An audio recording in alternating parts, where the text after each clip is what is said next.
আমাৰ এগৰাকী নিষ্ঠাৱান কাৰ্যকৰ্তাক হেৰুৱাইছোঁ আৰু এই ক্ষেত্ৰত আমি জিলা বিজেপিৰ প্ৰতিজন কাৰ্যকৰ্তা আমি মৰ্মাহত হৈছোঁ আৰু যিসকলে তেখেতক আত্মহত্যা কৰিবলৈ বাধ্য কৰালে তেওঁলোকৰ আমি কঠোৰ শাস্তি আমি দাবী কৰি আহিছোঁ। সেই ঘটনা হোৱা দিনাৰ পৰাই আমি সকলো তাতে আছোঁ।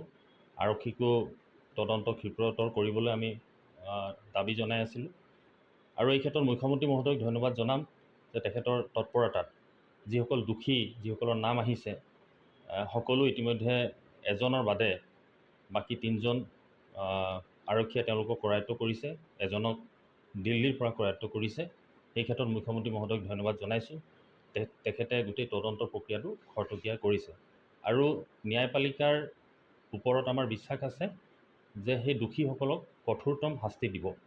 আৰু দেখিছোঁ বিভিন্ন দুই এটা সংবাদ মাধ্যমত এই ক্ষেত্ৰত জিলা বিজেপি বা ৰাজ্যিক বিজেপিৰ প্ৰতিক্ৰিয়া কি, গতিকে আমি প্ৰতিক্ৰিয়া বিভিন্ন সময়ত সংবাদ মাধ্যমতো আমি ব্যক্ত কৰিছোঁ আমাৰ প্ৰতিক্ৰিয়া।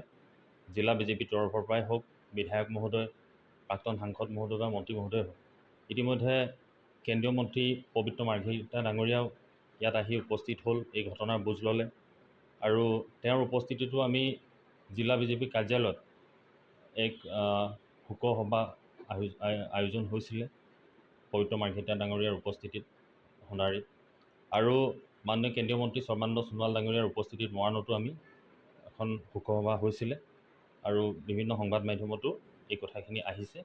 গতিকে আমি জিলা বিজেপিয়ে যাতে কোনো দোষী এৰ খাই নাযায় তাৰ কাৰণে আমি আৰক্ষীক দাবী জনাইছোঁ আৰু ন্যায়পালিকাও তেখেতসকলক শাস্তি দিয়াৰ কাৰণে ন্যায়পালিকাই কাম কৰিব, তাৰ ওপৰত আমাৰ দৃঢ় বিশ্বাস আছে।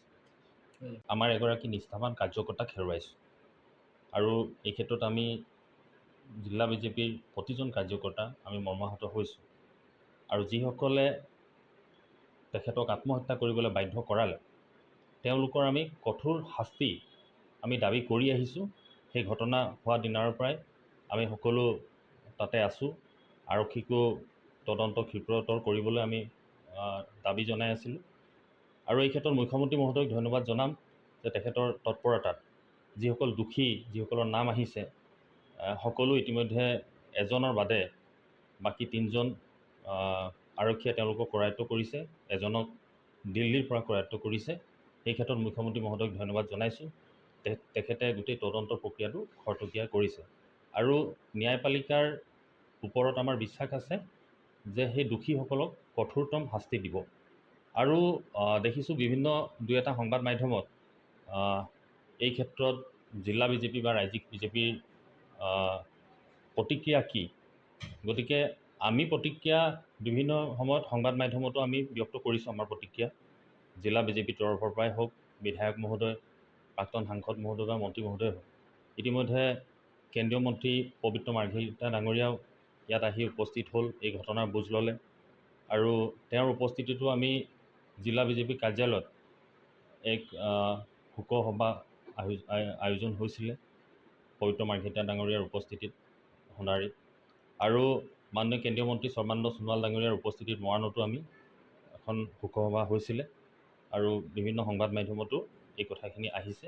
গতিকে আমি জিলা বিজেপিয়ে যাতে কোনো দোষী এৰ খাই নাযায় তাৰ কাৰণে আমি আৰক্ষীক দাবী জনাইছোঁ আৰু ন্যায়পালিকাও তেখেতসকলক শাস্তি দিয়াৰ কাৰণে ন্যায়পালিকাই কাম কৰিব, তাৰ ওপৰত আমাৰ দৃঢ় বিশ্বাস আছে।